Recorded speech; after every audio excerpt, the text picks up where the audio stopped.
Hello दोस्तों, स्वागत है आप सभी लोगों का अप्लाइड मैकेनिक्स के इस नए लेक्चर में। तो इस लेक्चर में हम लोग क्या करेंगे, जैसा कि हम लोग प्रीवियसली देख चुके हैं कि हम लोग वेक्टर्स पढ़ चुके हैं और अभी जल्दी में ही न्यूटन्स के लॉज ऑफ मोशन पढ़ चुके हैं। तो आज हम लोग दो क्वेश्चन करेंगे, जिसमें से पहला क्वेश्चन होगा जो वेक्टर पे बेस्ड होगा और दूसरा क्वेश्चन जो होगा वो न्यूटन लॉज ऑफ मोशन पे होगा। चलिए शुरू करते हैं इस लेक्चर को। हाँ, अगर आपको वीडियो को समझ में आता है तो इसको लाइक करें, सब्सक्राइब करें चैनल को। तो क्वेश्चन क्या है, जैसे कि हमारे पास मान लीजिए कोई एक पॉइंट पी है, मान लेते हैं ये हमारी एक्स एक्सिस है और ये वाई एक्सिस है। तो क्या है, इस पॉइंट पी पे एक वेक्टर v है, इसको v1 बोलते हैं, जो x एक्सिस से 45 डिग्री के एंगल पे लगा हुआ है। और एक वेक्टर v दूसरा वेक्टर है जो x एक्सिस से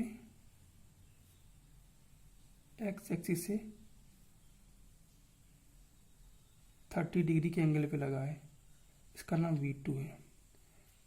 v1 जो है वो 4 यूनिट है और v2 जो है वो 3 यूनिट का है। मतलब v1 और v2 के मैग्नीट्यूड दे रखे गए हैं। तो हमसे पूछा गया है, पहला क्या है कि v1 प्लस v2 का मैग्नीट्यूड निकालिए।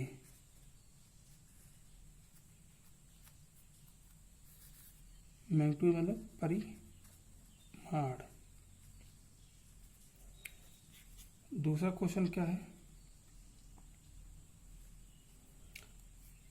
हमको v1 प्लस v2 की दिशा निकालनी है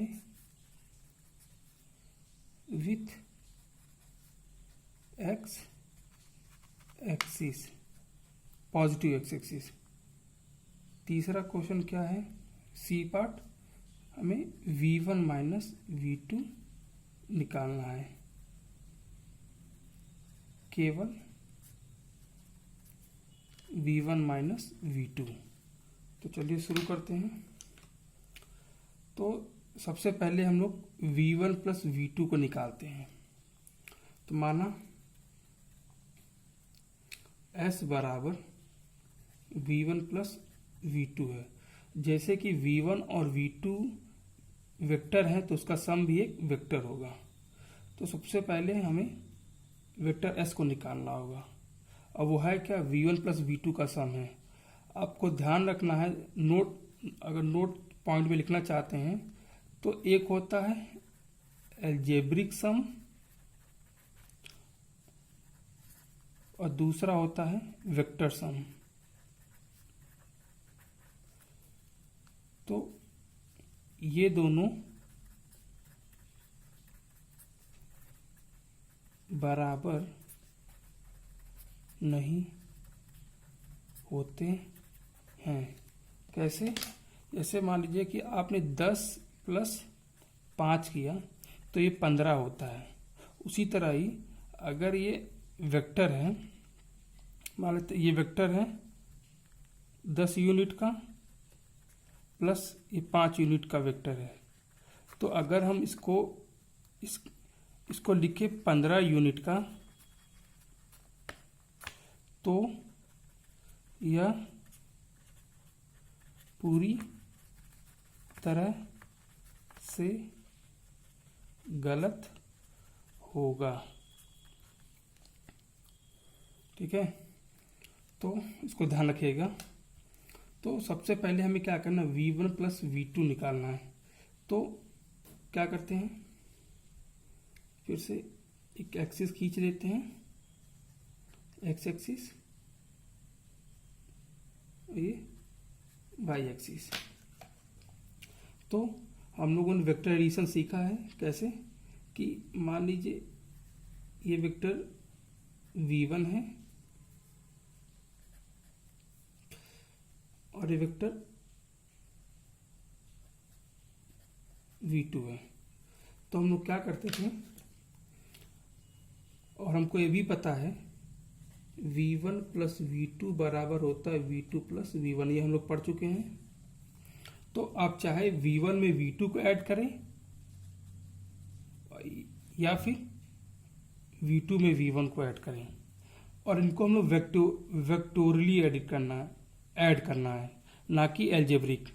तो क्या करते, इसका नियम था कि अगर हमें v1 प्लस v2 निकालना है तो v1 वेक्टर के हेड को v2 वेक्टर के टेल से मिलाना है। तो क्या करेंगे उसके लिए, इसको हम लोग v2 वेक्टर को v2 के पैरेलल शिफ्ट करेंगे। तो मान लेते इसको, ये पैरेलल हमने शिफ्ट किया, ये हमारा v2 वेक्टर हो गया।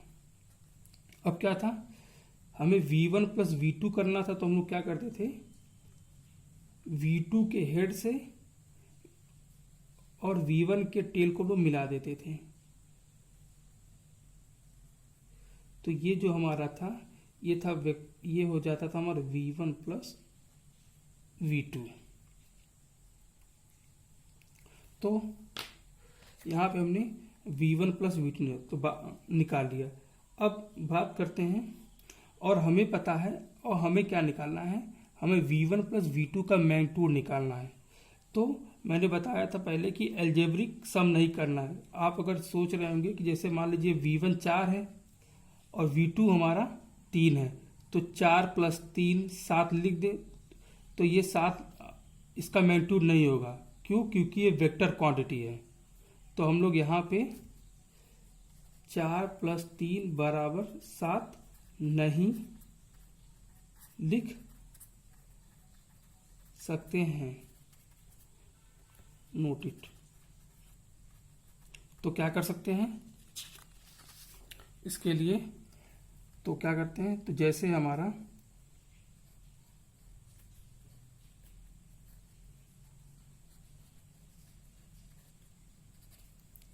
यहाँ पे हमारा v1 था, ये हमारा v2 था, और ये हमारा v1 प्लस v2 था। तो हमें मैग्नीट्यूड निकालना है, और किसी वेक्टर का मैग्नीट्यूड क्या होता है, इसकी लंबाई होती है। जैसे यहाँ पे वेक्टर v1 ये है, इसका मैग्नीट्यूड ये इसकी लंबाई होगी, इस v2 का वेक्टर इस तीर की लंबाई होगी। उसी तरह v1 प्लस v2 जो वेक्टर उसका जो मैग्नीट्यूड होगा, इस वेक्टर के तीर की जो लंबाई होगी इसका मैग्नीट्यूड होगा। तो और ये भी हम देख सकते हैं कि ये तीनों वेक्टर मिलकर ट्रायंगल फॉर्म कर रहे हैं। तो हमें एक रिलेशन पता है कि अगर ये कोई वेक्टर है, ये अगर कोई ट्रायंगल है, और ये एंगल हमको मान लीजिए थीटा पता है, और ये साइड हमको पता है ए और बी और सी। तो हमें अगर सी निकालना होता है तो हम लोग क्या पढ़े फार्मूला, सी स्क्वायर बराबर होता है A square plus B square minus 2ab cos theta. ये हम लोगों ने हाई स्कूल इंटर में पढ़ चुके हैं। तो हमें इसकी लेंथ निकालनी है। तो लेंथ निकालने के लिए हमें देखो v1 तो पता है, हमें 4 यूनिट है, v2 हमारा 3 यूनिट का है। तो हमें v1 और v2 पता है। अब हम लोगों को v1 प्लस v2 का मैग्नीट्यूड निकालना है। तो उसके लिए हमें a और b, तो अगर हम इसको तुलना करें तो a बराबर हमको 4 पता है, b बराबर 3 पता है, लेकिन हमें एंगल नहीं पता है। तो एंगल निकालते हैं। तो एंगल कैसे निकालेंगे, तो आपको पता है कि ये वेक्टर v1 जो है ये x एक्सिस से 45 डिग्री का एंगल बना रहा है, और ये जो वेक्टर v2 था ये वेक्टर V2 था ओरिजिनल आंसर एक क्वेश्चन में, ये एक्स एक्सिस से 30 डिग्री का एंगल बना रहा था। तो एक्स एक्सिस से 30 डिग्री का एंगल बना रहा था। ये एंगल हमारा 30 डिग्री का होगा एक्स एक्सिस से। और आपको पता है कि अगर कहीं पे जेड बनता है, ये शेप बनता है, तो ये एंगल और ये एंगल सेम होगा। तो अगर ये 45 है तो ये एंगल कितना हो जाएगा, 45 डिग्री हो जाएगा। और हमको ये एंगल निकालना है। मान लेते हैं एंगल हमारा थीटा है, तो हमको पता है कि 45 प्लस थीटा प्लस 30 का जो मान होगा वो हमारा 180 के बराबर होगा, 180 डिग्री के बराबर। तो थीटा का मान यहाँ से हम लोग निकाल सकते हैं, 180 माइनस 75। और ये थीटा जो आएगा ये हमारा हो जाएगा, ये आ जाएगा 180 में से 70 जाए तो ये 105 डिग्री आएगा। तो हमें ए पता है, बी पता है, ए पता है, बी पता है, थीटा पता है। तो v1 प्लस v2 इसका मैग्नीट्यूड निकाल सकते हैं। तो magnitude of v1 plus v2 ये बराबर होगा ए स्क्वायर यानी कि 4 का स्क्वायर प्लस बी का मतलब 3 का square minus 2 into 4 into 3 into cos theta. और कॉस थीटा ये लिख सकते हैं इसको कॉस 105 डिग्री। तो यहाँ पर अगर v1 प्लस v2 को सॉल्व करेंगे, v1 प्लस v2 को सॉल्व करेंगे तो ये जो हमारा आंसर आएगा ये हो जाएगा 16, ये हो जाएगा 9, ये हो जाएगा 24 इंटू कॉस 105। तो इसका आंसर जो आएगा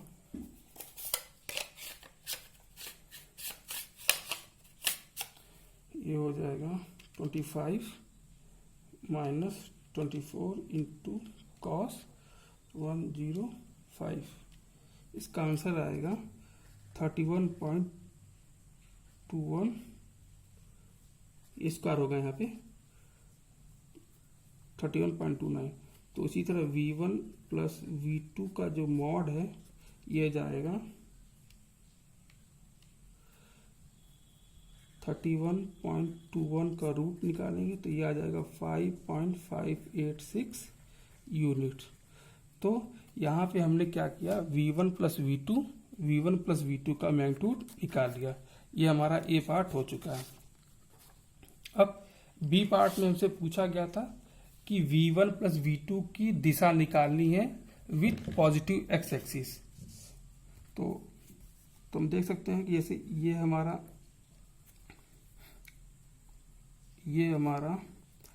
v1 था, ये हमारा v2 था और ये हमारा v1 प्लस v2 था। ये हमारी y एक्सिस थी, ये हमारी x एक्सिस। तो हमें ये एंगल निकालना है। तो मान लेते हैं इस एंगल को अल्फा हमने कर दिया, इस एंगल को हमने अल्फा मान लिया। तो इसको सॉल्व कैसे करेंगे, तो हम लोग क्या करेंगे, हम लोग साइन क्या करेंगे इसको। तो इसके लिए फिर से हम लोग X axis Y axis draw कर लेते हैं, एक्स वाई। ये हमारा v1 था 45 डिग्री पे, ये हमारा v2 था 30 डिग्री पे। क्या करते हैं इसके लिए, और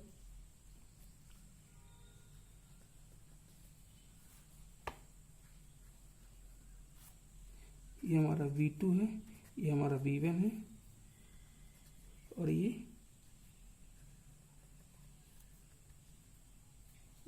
V1 प्लस V2 है।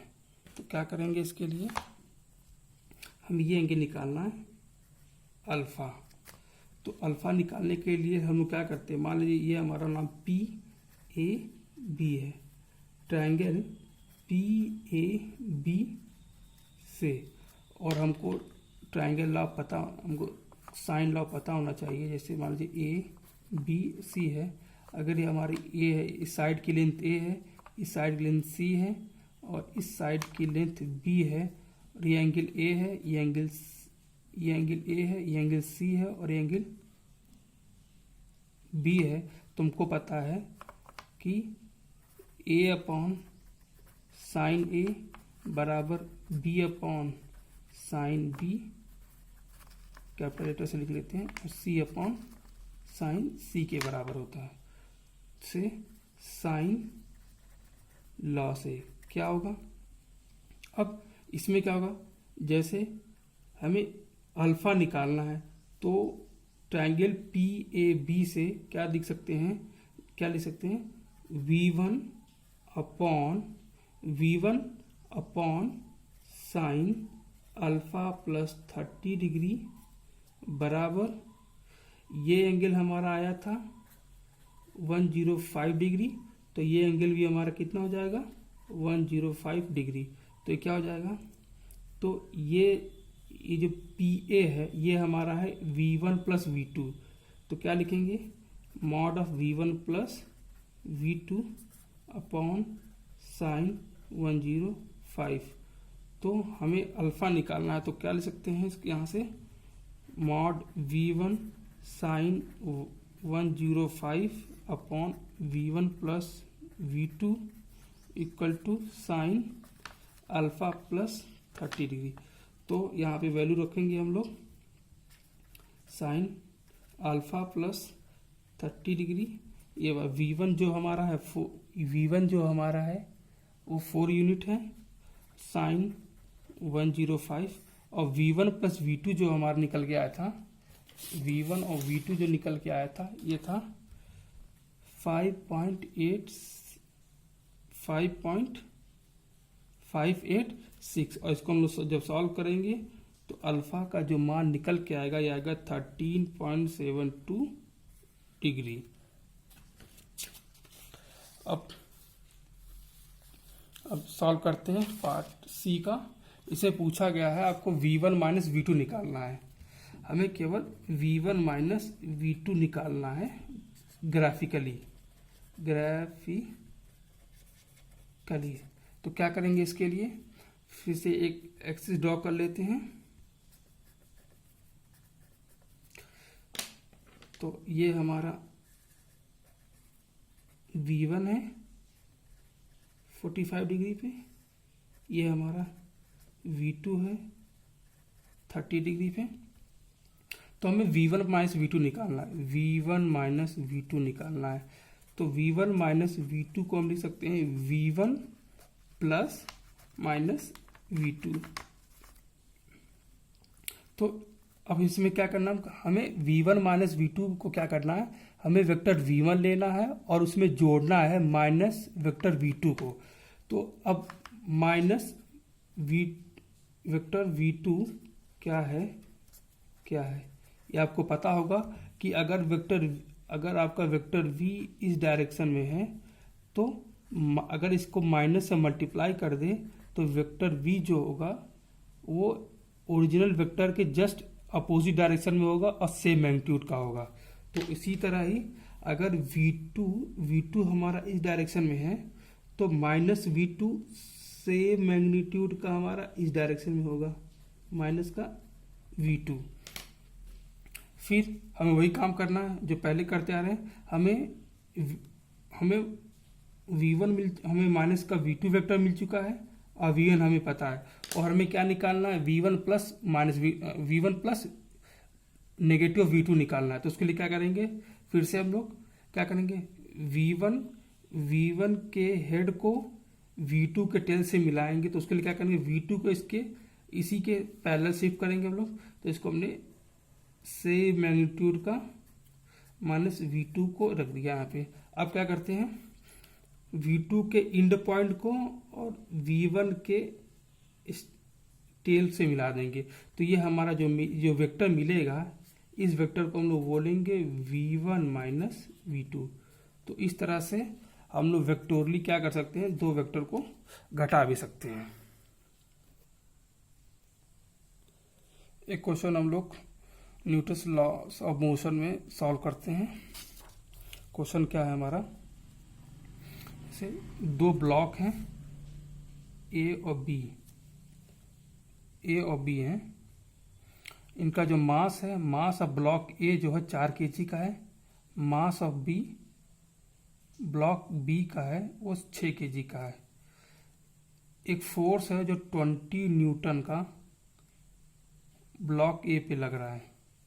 तो आपको बताना क्या है, what is the acceleration of the block, मतलब कि इन दो ब्लॉक्स का त्वरण निकालना आप लोग को।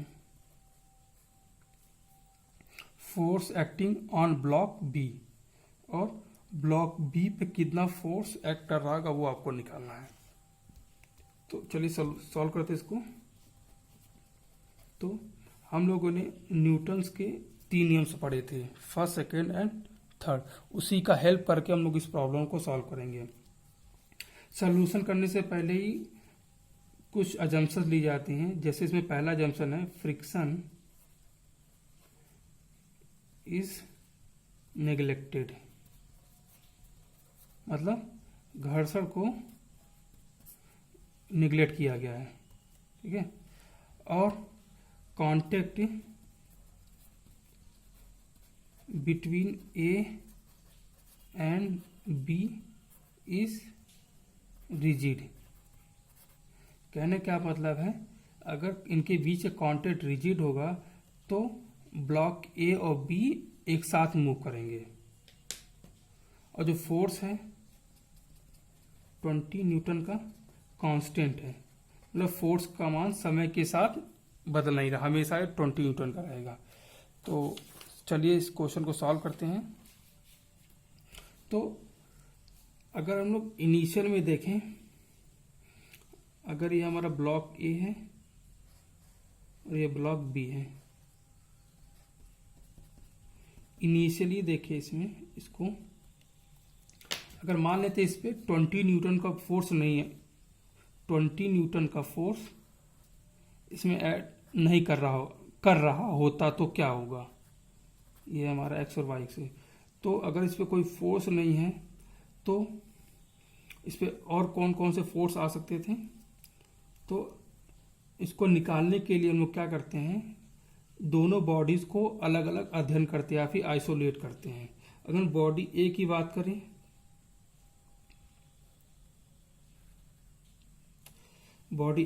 करें, तो बॉडी ए का कुछ वेट होगा, नीचे की तरफ लगेगा, और वेट लगेगा नीचे की तरफ, और क्योंकि बॉडी ए इस फ्लोर से कांटेक्ट में है, तो ये फोर्स क्या करेगा, अगर ये बॉडी ए है या फिर ब्लॉक ए है, अगर ये इस फ्लोर पे अगर W वेट लगाएगा तो ये जो फ्लोर है उसके ऊपर इस फोर्स को बैलेंस करने के लिए एक अपवर्ड डायरेक्शन में एक नॉर्मल फोर्स लगाएगा,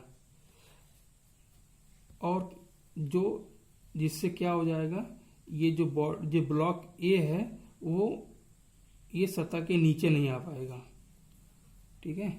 उसके बाद तो और हमको पता है कि फोर्स का, अगर दो बॉडीज कांटेक्ट में है तो इनके बीच का इंटरेक्शन फोर्स के द्वारा होता है।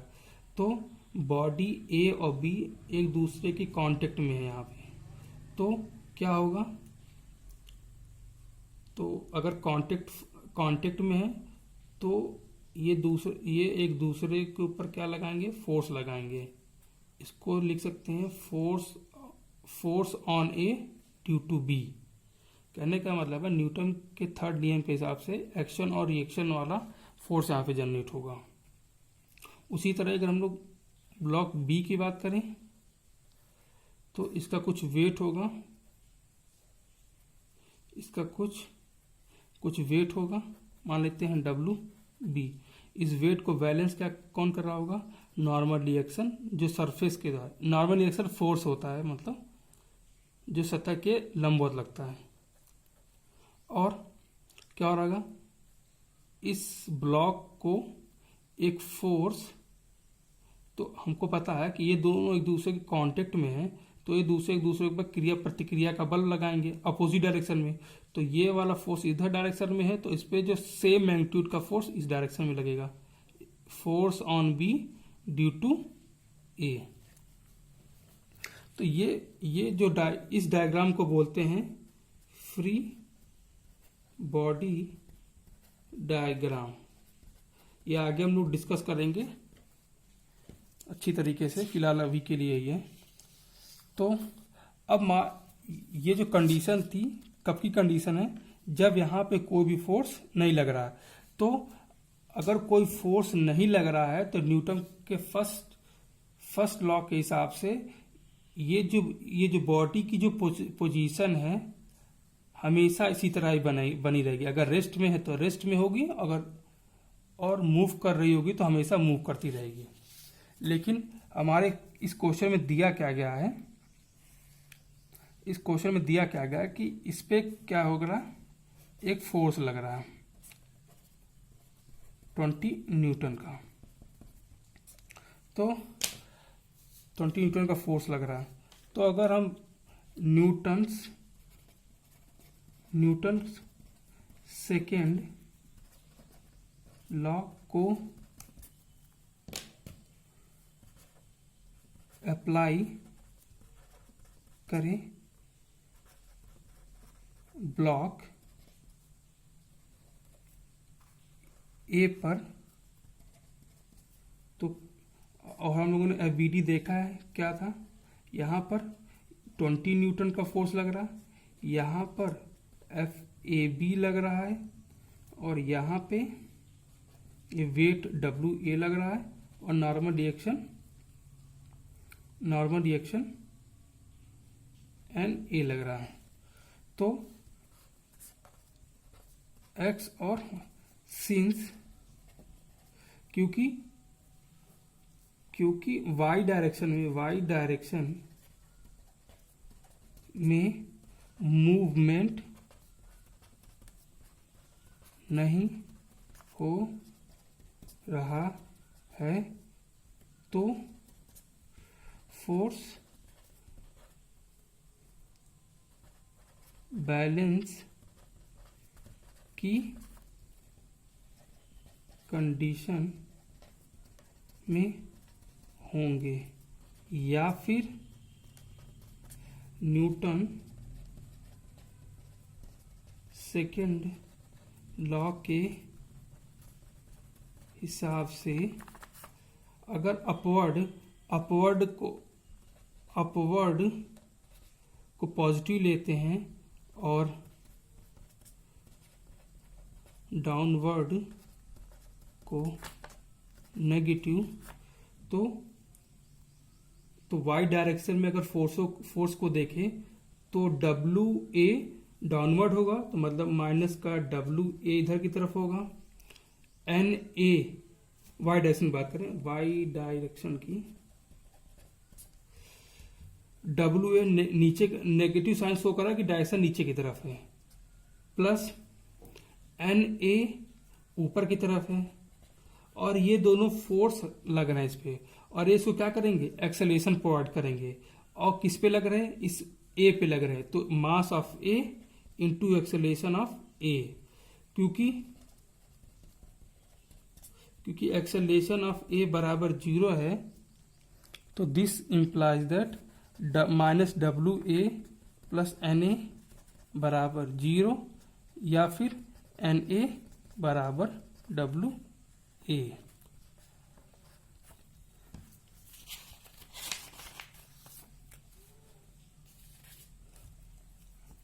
अगर एक्स डायरेक्शन की बात करें तो क्या हो रहा होगा? ये 20 न्यूटन का इधर लग रहा होगा, एफ एफ ए बी इधर की तरफ लग रहा है और एक्सेलेरेशन इधर की तरफ और होगा। तो क्या लिख सकते हैं, और ये पॉजिटिव एक्स है, ये नेगेटिव एक्स है, ये पॉजिटिव वाई है और नेगेटिव वाई है। तो 20 प्लस का 20n माइनस का क्यू नेगेटिव एक्स माइनस का एफ ए बी बराबर mass of A into acceleration of A. तो यहाँ पे हमें एक्सेलेरेशन ऑफ ए निकालना है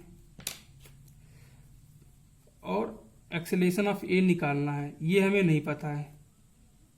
मास ऑफ ए पता है, 20 पता है, और एफ ऑफ ए भी नहीं पता है। तो यहाँ पे हम देख सकते हैं कि एक इक्वेशन है और दो अननोन है, तो ये सॉल्व नहीं हो सकता है। तो इसके लिए क्या करेंगे, तो फिर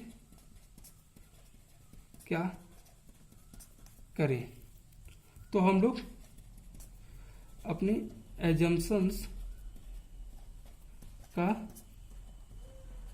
यूज करते हैं। क्या है कि हमने एजम्पशन माना था कि contact between A and B is rigid. कहने का क्या मतलब था कि ए और बी जो बॉडी है दोनों एक साथ मूव कर रही हैं। अगर बॉडी ए और बी एक साथ मूव कर रही हैं 20 न्यूटन से, तो क्या लिख सकते हैं, न्यूटन के सेकेंड नियम से फोर्स बराबर m इंटू ए। तो फोर्स कितना लग रहा है, 20 लग रहा है। मास कितना है, सिंस दोनों एक साथ मूव कर रही हैं तो दोनों को एक कंसीडर कर लेते हैं। तो मास कितना होगा, mass of A plus mass of B, और दोनों एक साथ मूव करें तो दोनों का एक्सेलरेशन सेम होगा। तो 20 divided by mass of A 4 plus mass of B 6 बराबर एक्सेलरेशन। तो यहाँ से एक्सेलरेशन का मान जो आएगा वो 2 मीटर पर सेकेंड स्क्वायर से आ जाएगा। तो यहाँ पे हमने एक्सेलरेशन ऑफ बॉडी ए निकाल लिया है जो कि 2 मीटर पर सेकेंड स्क्वायर का आया। तो उसके बाद हमसे पूछा गया था कि क्या पूछा गया था, फोर्स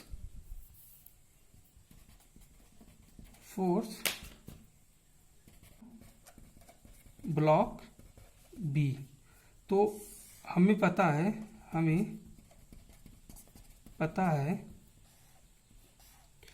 कि ब्लॉक बी पे ए के द्वारा फोर्स निकालना है, और ये हमको पता है कि इसका जो एक्सेलरेशन है वो 2 मीटर पर सेकेंड स्क्वायर का है। मास ऑफ बी पता है, तो न्यूटन के सेकेंड लॉ से एफ ऑफ बी ए बराबर mass of B into acceleration of B. तो हमें एफ ऑफ बी निकालना है। मास ऑफ बी हमको पता है वो 6 kg का है, एक्सेलरेशन ऑफ बी 2 है, मीटर पर सेकेंड स्क्वायर का है। तो force on B due to A जो आ रहा है वो 12 न्यूटन का आ जाएगा। तो इस तरह से हमने दोनों क्वेश्चन को सॉल्व किया कि what is the acceleration of the blocks.